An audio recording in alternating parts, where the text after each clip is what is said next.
Hello dear students, all the best classes के इस video में आपका स्वागत है।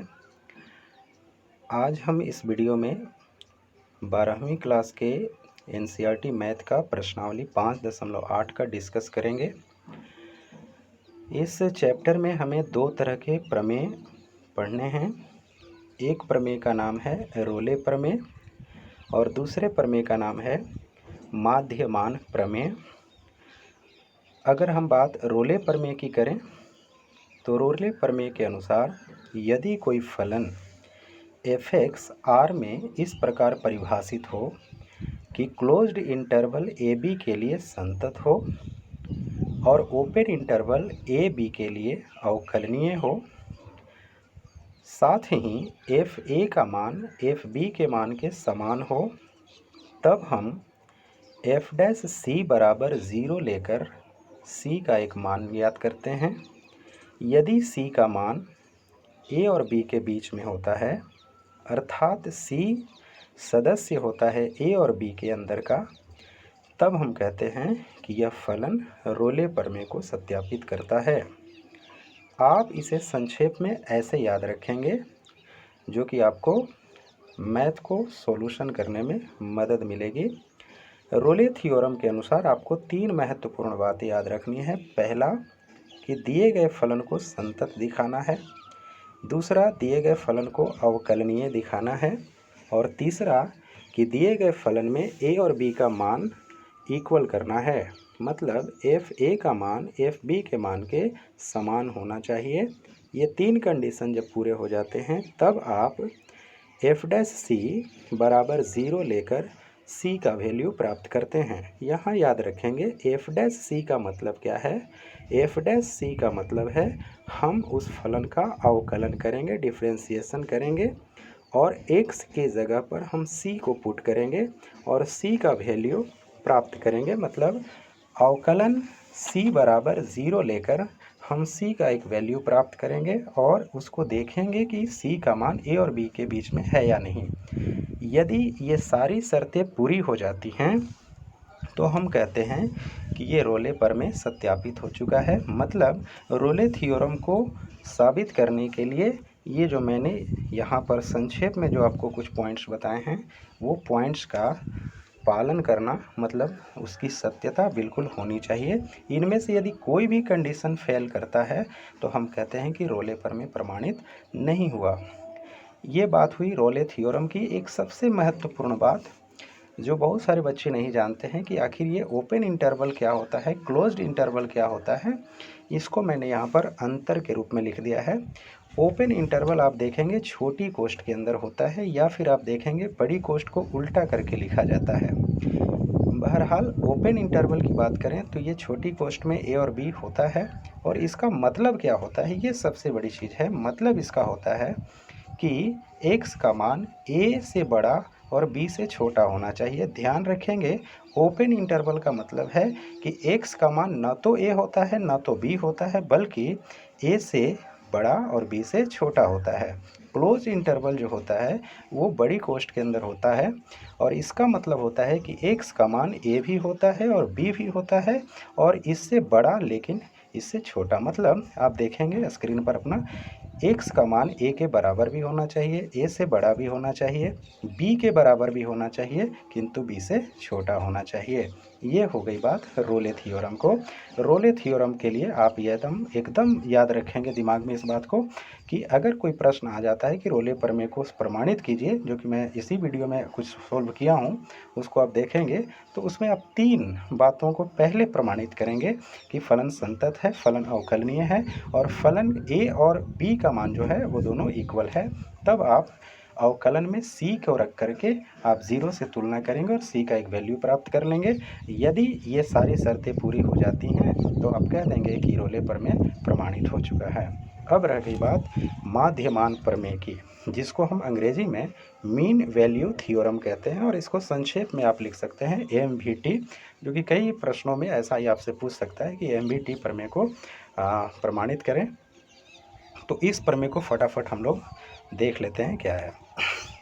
यदि कोई फलन f(x) आर के रूप में परिभाषित हो, मतलब रियल नंबर में परिभाषित हो, और इस प्रकार से परिभाषित हो कि क्लोज्ड इंटरवल के लिए संतत हो और ओपन इंटरवल के लिए अवकलनीय हो। देखेंगे आप इस बात को, ये रोले प्रमेय में भी यहाँ तक मिलता था और यहाँ माध्यमान प्रमेय में भी टैली कर रहा है कि मतलब ए और बी जो कि क्लोज्ड इंटरवल होगा उसके लिए संतत हो और ए और बी ओपन इंटरवल के लिए अवकलनीय हो, तब ऐसी स्थिति में हम एक एफ डैश सी मतलब फलन के अवकलन को एक इक्वेशन के बराबर रखते हैं। इक्वेशन क्या है वो देखेंगे आप, F dash C equal F B minus F A upon B minus ए।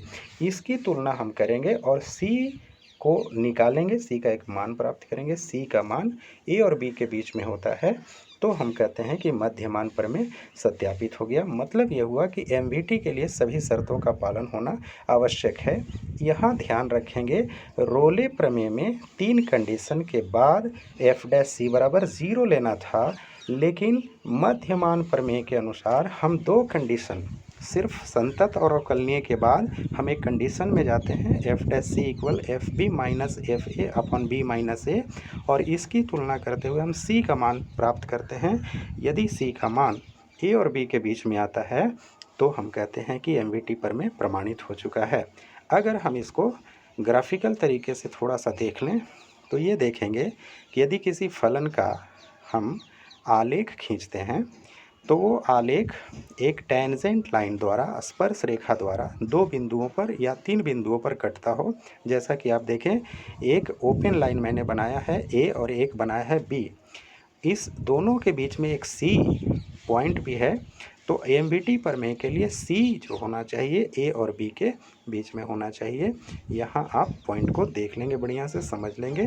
तो ये हमारी बात हो गई। इस चैप्टर में 2 प्रमेय को खूब बढ़िया से समझिएगा, भिन्न भिन्न प्रकार के एग्जाम्पल को सॉल्व करिएगा, तरह तरह की बुक्स को देखिएगा, उसके क्वेश्चन को देखिएगा। फिर भी आपको नहीं समझ में आता है कमेंट कीजिएगा, मैं आपको और भी अच्छी तरीके से समझाऊंगा। बस उम्मीद करता हूँ कि आपको ये 2 प्रमेय समझ में आ गया होगा। अब हम कुछ सॉल्व्ड एग्जाम्पल लेते हैं। आपके बुक में ही जहाँ आपका एक्सरसाइज शुरू होता है उसके पिछले पेज में ही कुछ प्रश्न ऐसे दिए हुए हैं जिसको मैं चाहता हूं कि आपको सोल्व कर दूं, फिर उसके बाद आप एक्सरसाइज बनाएंगे। अगले वीडियो में मैं आपको एक्सरसाइज का भी वीडियो बना करके सेंड करूंगा। क्योंकि ये चैप्टर थोड़ा सा अन्य चैप्टर के मुकाबले थोड़ा सा भारी है, मतलब समझने के लिए है। अंडरस्टैंडिंग जब आपकी हो गई तो आप बिल्कुल बना सकते हैं। सवाल है कि F x equal x square plus 2 के लिए रोलेस थ्योरम को प्रमाणित कीजिए, जबकि ए बराबर -2 और बी बराबर 2 है। यहाँ पर आप देखेंगे मैंने इसको अथवा करके इस प्रश्न को थोड़ा सा बढ़ा दिया है समझाने के लिए कि देखिए -2 को मैंने क्लोज्ड इंटरवल में लिखा है और एक -2 को हमने ओपन इंटरवल में लिखा है। खैर इसकी कोई बात नहीं है, आपको ये साबित करना है कि ये ए बराबर -2 और बी बराबर 2 के लिए ये रोले थ्योरम है। तो सबसे पहले आपको वो आप प्रमेय के जो पॉइंट्स है उसको फॉलो करेंगे। आपने रोले प्रमेय में देखा है कि 3 कंडीशन को पहले साबित करना है, संतत, अवकलनीय और एफ ए का मान एफ बी के बराबर है। चलिए देखते हैं। चूँकि फलन F x equal x square plus 2 एक बहुपद फलन है, अतः यह क्लोज्ड इंटरवल -2 के लिए संतत है। याद रखेंगे बहुपद फलन है इसलिए यह संतत है, इसमें कोई दो राय नहीं है। बिल्कुल इसी अंदाज में आपको लिखना है। चूँकि आप इसके पहले वाले जो चैप्टर थे उसमें आपने कुछ लिमिट तरीके से आपने साबित किया था संतत है कि नहीं, है ना। तो उसको आप इस तरीके से नहीं लिखेंगे, वरना आपका ये जो मैथ होगा वो बहुत लंबा चला जाएगा। केवल चूँकि आप इस बात को लिखते हैं और विशेषज्ञ एक्सपर्ट इस बात को जान रहे हैं, एग्जामिनर आपको ये देखता है, कॉपी जांच करने वाला इस बात को जानता है, इसीलिए उतना बोरिंग करना नहीं है।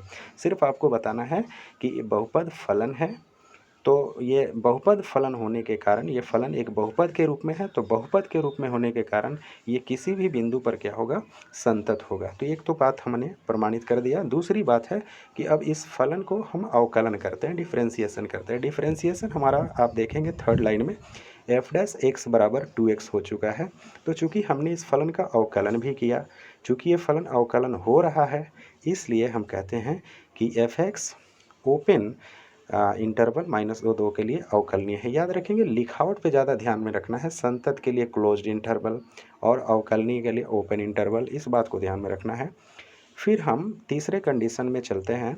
f-2 का वैल्यू प्राप्त करते हैं, तो फलन में जब आप रखेंगे तो -2 का दी होल स्क्वायर प्लस 2, तो ये हमारा हो गया 6। f2 का मान निकालेंगे तो इसका भी मान आप देख लेंगे 6 ही होगा। स्पष्टता आप यहाँ देख रहे हैं कि f-2 और f2 का मान बराबर हो जा रहा है।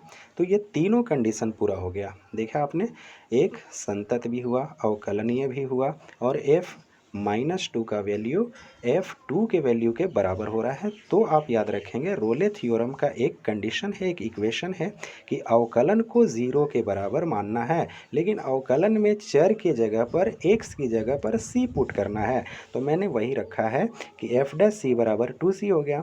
तो 2c = 0, तो c का वैल्यू कितना निकला? 0 निकला। तो जब c का मान 0 है तो आप देख सकते हैं कि 0 -2 और 2 के बीच में आता है, इसका एक मेंबर होगा। तो आपने देखा कि जब ये 3 शर्तों के बाद जो c का जो कंडीशन होता है उसको भी पूरा किया, तो ये फलन रोले थ्योरम को प्रमाणित करता है। शेष अगले वीडियो में, तब तक आप इसको बढ़िया से अंडरस्टैंडिंग करेंगे, समझेंगे। काफ़ी महत्वपूर्ण चैप्टर है, परीक्षा की दृष्टि से एक सवाल जरूर आएगा 5 नंबर का। Best of luck, all the best, thanks.